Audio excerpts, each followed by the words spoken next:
taster. It's like torture for me to talk about this stuff for 10 minutes only, so I'm going to be brave, and I'm going to do the best I can to give you a little taster, and I'm going to show you some videos, because you talk about holograms, you talk about mixed reality, and it's, yeah, okay, whatever. I can't see it. I don't know what you're talking about. I'm going to show you exactly what people are doing right now. Okay, so let's start with the basics. Let's talk about two different realities. We've got physical reality, which is made up of atoms. Physical reality follows the laws of physics. This is the world we live in. These are the people we interact with. We get this. And then we've got virtual reality. So virtual reality, things, objects, people are made out of bits, and they follow digital logic, okay? These seem very, very different. They have different rules, they follow different laws, and they're made out of different things. So what we're focused on, we make a product called Microsoft HoloLens, but there are lots of other products out there that are starting to participate in this world of mixed reality.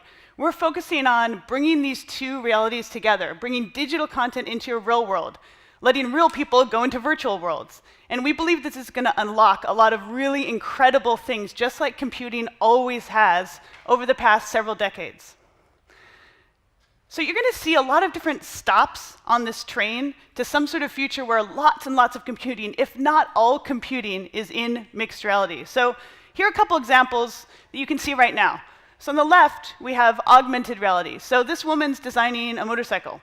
And in order to iterate faster on her design and see how the changes look, she's laying digital content onto the real motorcycle. She's doing that using a HoloLens.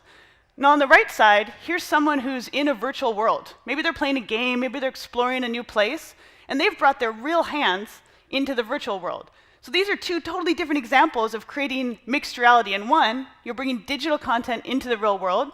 In another one, you're bringing your real body into a virtual world.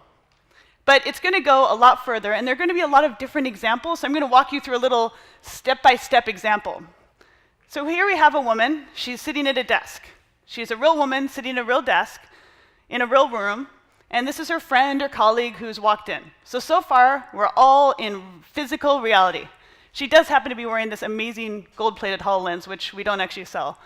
But so then, maybe her friend or colleague, maybe he's not actually there. Maybe she wants to talk to him, and he's really far away. So she calls him, and he's an avatar in this case. So the person is virtual. The whole rest of the world here is physical reality. And now we're into mixed reality territory. There's a virtual person in this real world, and she's talking to and communicating with them. Now, maybe she also has her digital content up on the walls, because this is just a computer. Maybe she's got a browser over there on the wall. Maybe she's watching Netflix up there. That's what my 12-year-old daughter does all the time. Maybe she's watching a video hologram of a dancer right there on her desk. So now she's got digital interactive content. She's got a virtual person that she's talking to, but she's still in the room at her desk, and it's still herself. So that's another version of mixed reality. Maybe they decide, let's go to a virtual environment. We're going to meet in a virtual environment. Maybe they want to meet in this beautiful landscape, or maybe, this is a real scenario, maybe they're scientists working on ocean cleanup, and they actually want to have their meeting at the site of an underwater camera. And so they're going to have their meeting in this virtual environment. They're going to bring digital content in, bring in their virtual avatars, and have the meeting right there. That's a highly virtualized world where you have virtual people, virtual environments, and virtual objects. And then, this doesn't really make sense with the underwater ocean example, but maybe they've scanned some real objects. Just to show you, you can take, this is a statue and I think a camera. You can scan real objects, digitize them, and then bring digitized real objects into this virtual environment. The point of all this being, there are multiple different levels of this mixed reality computing that you're going to see over the next few years. They're going to completely revolutionize how we can interact with digital content and the types of scenarios we're going to see. So I'm going to show you 3 big pillars we're focused on right now, because we're just focused on making a platform. We're not going to make all the solutions that people are going to use in the world. And when we focus on making a platform, we're thinking, you don't want to just focus on one type of user, one type of customer, because that would really limit what you're able to do. So we are working with a lot of companies who are using Microsoft HoloLens in their daily life, in operations. And I'm going to show you some examples of that. Someone in this room is in one of the videos. We're also working with entertainers and storytellers, because when you can bring digital content into your real world and you can record it and make videos, this is a completely new type of storytelling. And I'm going to show you what some people are doing right now. And then artists.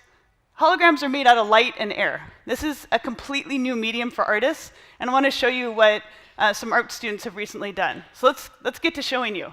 First, let's look at commercial examples. These are all companies who I'm lucky enough to work directly with. This is all live code, and they're running these in their operations right now.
So Gwen right there was the amazing actress who also is a developer who wrote a lot of the code that you saw there, which is pretty amazing.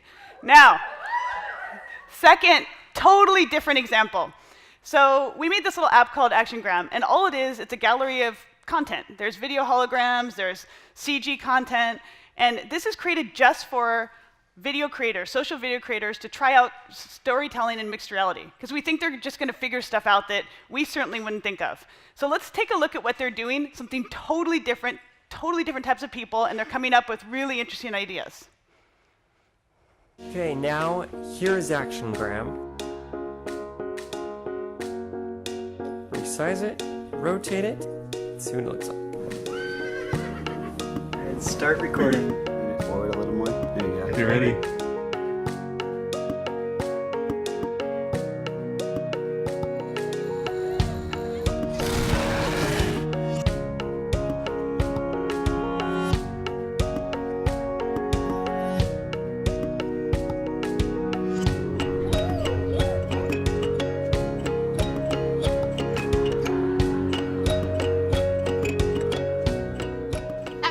Welcome to HoloLens.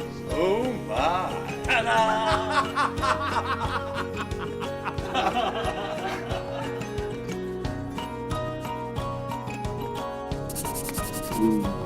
It's holograms, like literally holograms.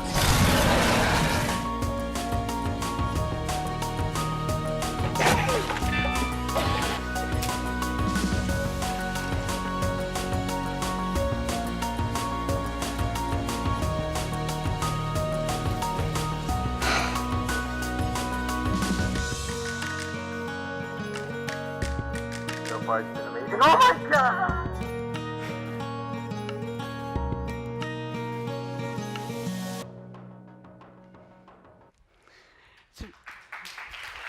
So if you want to see more of those, they're all over the internets, but that was really Grumpy Cat.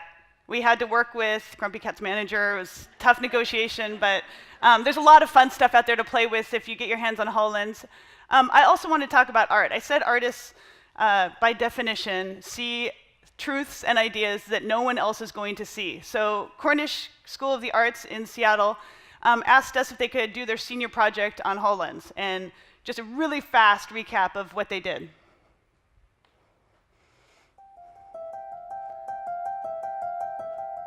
Cornish is 100 years old, and it's always been an art school that's been dedicated to innovating in the arts. The work I've been doing over the last year or so is partnering with companies or institutions to really test out what they can do with HoloLens.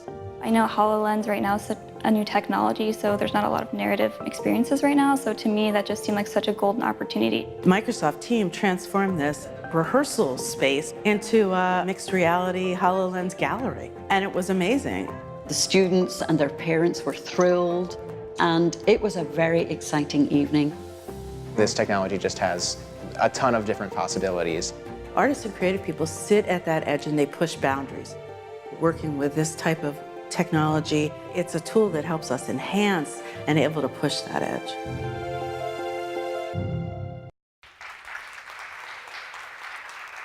So I think it's really important not to just have one type of person using something so new and cutting edge here. We're trying to get the most inclusive possible inputs into how we build this platform, how we build this device, and what we do going forward.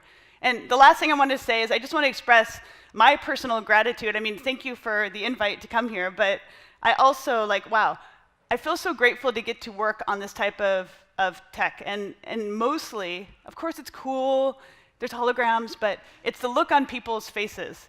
That people experience this type of wonder because they start generating ideas, and ideas feel good. It gives you energy. So I just wanted to show you what that looks like. Just a quick clip of people when they're first trying HoloLens for the first time, and what sort of that look of wonder and what that's going to bring to computing. That's it.